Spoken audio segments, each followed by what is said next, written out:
এই ভিডিওতে দেখতে পাচ্ছেন স্বামী সারাদিন কাজ করে বাড়িতে ফিরেছে, আর বাড়িতে ফিরে দেখুন স্বামী তার ব্যাগপত্রগুলো রেখে কাপড় চোপড় খুলে বাইরে যাচ্ছে ফ্রেশ হওয়ার জন্য। আর এদিকে দেখুন এই বোনটি কিন্তু অপেক্ষায় আছে যে কখন তার স্বামী বাহিরে যাবে। আর দেখুন যখন তার স্বামী বাহিরে চলে যায় তখন এই বোনটি দৌড়ে এসে তার স্বামীর মানিব্যাগটা বের করে। মানিব্যাগ বের করে এই বোনটি ভেবেছে কিছু টাকা পয়সা বের করে রাখবে। তো এই বোনটি যখন তার স্বামীর মানিব্যাগটা খুলে খুলে দেখতে পায় তার স্বামীর মানিব্যাগের মধ্যে একটা টাকা পয়সা কিচ্ছু নেই। তখন এই জিনিসটা দেখে এই বোনটির কাছে অনেক খারাপ লাগে। তো দেখুন এই বোনটি তার কাছে কিছু জমানো টাকা ছিল, সেই টাকাগুলো বের করে তার স্বামীর অজান্তেই তার স্বামীর মানিব্যাগের মধ্যে ভরে দিচ্ছে।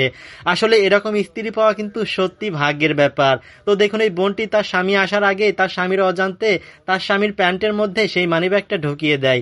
আর এদিকে দেখুন এই বোনটির স্বামী এসে এই বোনটির কাছে বসার পরে বলে যে আমার অনেক ক্ষুধা লেগেছে, খাবারের ব্যবস্থা করো।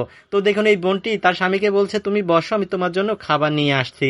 এদিকে দেখুন এই বোনটি তার স্বামীর জন্য খাবার নিয়ে এসেছে, আর খাবার আনার পরে দেখুন স্বামী তার স্ত্রীকে আদর করে ভালোবেসে একটু খাবার খাওয়াই দিল।